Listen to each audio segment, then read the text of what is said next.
ഒരു 1.5 വർഷമായി അല്ലെങ്കിൽ ശരിക്കും പറഞ്ഞാൽ 12 വർഷമായി മോഹൻലാലിൻ്റെ അമ്മയ്ക്ക് ആശുപത്രി സജ്ജീകരണം എല്ലാം ഒരുക്കുന്നത് മോഹൻലാൽ വീട്ടിൽ തന്നെയാണ്. അതുകൊണ്ടാണ് തിരുവനന്തപുരത്ത് നിന്ന് കൊച്ചിയിലെ എളമക്കരയിലെ വീട്ടിലേക്ക് മോഹൻലാലിൻ്റെ അമ്മ മോഹൻലാലിനെ കൊണ്ടുവന്നത് പോലും. അമ്മയ്ക്ക് അച്ഛൻ്റെയും സഹോദരൻ്റെയും ഒപ്പം ഉറങ്ങണമെന്നാണ് ആഗ്രഹമെന്ന് അറിഞ്ഞിട്ടും അമ്മയെ എന്തെങ്കിലും സംഭവിച്ചാൽ ഞാൻ അമ്മയെ അങ്ങോട്ട് കൊണ്ടുപോകാം, അത് സംഭവിക്കാതിരിക്കാൻ എനിക്ക് ശ്രമിക്കാമല്ലോ, അതുവരെ എനിക്കിങ്ങനെ പരിശ്രമിച്ചു കൊണ്ടിരിക്കാമല്ലോ. ഇതാണ് മോഹൻലാൽ പറഞ്ഞൊരു കാര്യം. അതനുസരിച്ച് തന്നെയാണ് പലപ്പോഴായി തന്നെ അമ്മയുടെ കാര്യങ്ങളെല്ലാം തിരുവനന്തപുരത്ത് നിന്ന് കൊച്ചിയിലേക്ക് മാറ്റിയത്. അങ്ങനെ അമ്മയുടെ ചികിത്സയും കൊച്ചിയിലേക്ക് മാറ്റിയിരുന്നു. അങ്ങനെയാണ് അമ്മ എളമക്കര വീട്ടിലേക്ക് മോഹൻലാൽ എത്തിച്ചത്. അതിനുശേഷം അവിടെ എല്ലാ കാര്യങ്ങളും ഒരുക്കി. ഒരാശുപത്രി എങ്ങനെ ഉണ്ടാകുമോ അതുപോലെയാക്കി അമ്മയുടെ മുറി. വീൽ ചെയറും വാട്ടർ ബെഡും അടക്കമുള്ള കാര്യങ്ങളെല്ലാം ഒരുക്കി. പെട്ടെന്ന് ആശുപത്രിയിലേക്ക് കൊണ്ടുപോകാൻ മോഹൻലാലിന് ആകാത്ത സമയം, അല്ലെങ്കിൽ വീട്ടിൽ ആരെങ്കിലും ഇല്ലാതിരിക്കുന്ന സമയം അവിടെ തന്നെ സജ്ജീകരണങ്ങൾ ഒരുക്കി. ഡോക്ടർ വീട്ടിലേക്ക് വന്നാൽ മാത്രം മതി, എല്ലാ കാര്യങ്ങളും അവിടെ ഒരുക്കിയിട്ടുണ്ടാകും. അങ്ങനെ ഒരു സജ്ജീകരണമായിരുന്നു ശരിക്കും പറഞ്ഞാൽ മോഹൻലാൽ അവിടെ അമ്മയ്ക്ക് വേണ്ടി ഒരുക്കിയിരുന്നത്.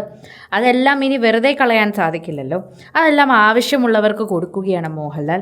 അതെടുത്തു കൊടുക്കുമ്പോൾ സന്തോഷമുണ്ട്, അത് മറ്റൊരാൾക്ക് ഉപയോഗപ്രദമാകുമല്ലോ എന്ന് കരുതി. എന്നാൽ അത് എടുക്കുമ്പോൾ എല്ലാവരുടെ മനസ്സിലും വിഷമമുണ്ട്. എടുത്തു വെച്ച് സഹായിച്ചു കൊടുക്കുന്നതെല്ലാം അപ്പുവാണ്.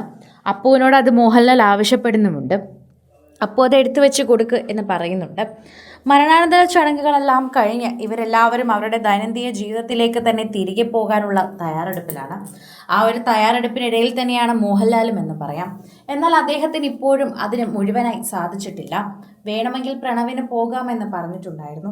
എന്നാൽ പ്രണവും ഇതുവരെ പോകാതെ നിൽക്കുകയാണ് ശരിക്കും പറഞ്ഞാൽ ചെയ്യുന്നത്. അത്രമാത്രം പ്രേക്ഷകരാണ് ആ വാർത്തയെക്കുറിച്ച് പ്രതികരിക്കുന്നത്. സോഷ്യൽ മീഡിയയിൽ തന്നെ എല്ലാവരും ആ വാർത്തയെക്കുറിച്ച് പ്രതികരിക്കുന്നതും ഇത്തരത്തിൽ തന്നെയാണ് എന്ന് പറയാം. പ്രേക്ഷകർ വളരെയധികം കൃത്യമായി തന്നെ മനസ്സിലാക്കുന്നതും ഇതേ കാര്യം തന്നെയാണ്.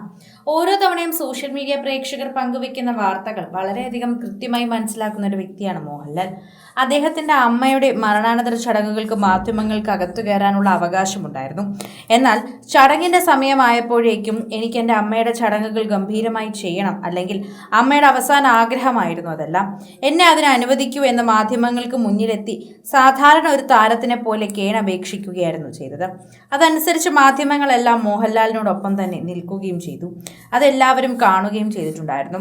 മോഹൻലാലിൻ്റെ കുടുംബത്തിനും പ്രൈവസി കിട്ടിയില്ല എന്നും അദ്ദേഹത്തിനൊന്ന് പൊട്ടിക്കരയാൻ പോലും മാധ്യമങ്ങൾ സമ്മതിച്ചില്ല എന്നൊക്കെ പലരും പറയുന്നുണ്ടായിരുന്നു. എന്നിരുന്നാലും മോഹൻലാലിൻ്റെതായ സ്നേഹം അവിടെ ഉണ്ടായിരുന്നു.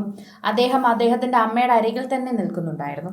ഒന്ന് പൊട്ടിക്കരയാൻ അദ്ദേഹത്തിന് സാധിച്ചില്ല എന്ന് പറയുന്നത് ശരിയാണ്. ചടങ്ങുകൾ നടക്കുന്ന സമയം അടുത്ത ബന്ധുക്കളും സുഹൃത്തുക്കളും മാത്രമേ ഉണ്ടായിരുന്നുള്ളൂ. അല്ലെങ്കിലും അദ്ദേഹത്തിന് അങ്ങനെ കരയാൻ സാധിക്കില്ല. അദ്ദേഹം ഒരു സെലിബ്രിറ്റിയാണ്. അദ്ദേഹം അങ്ങനെ ഒരു വീട്ടിലാണ് താമസിക്കുന്നത്.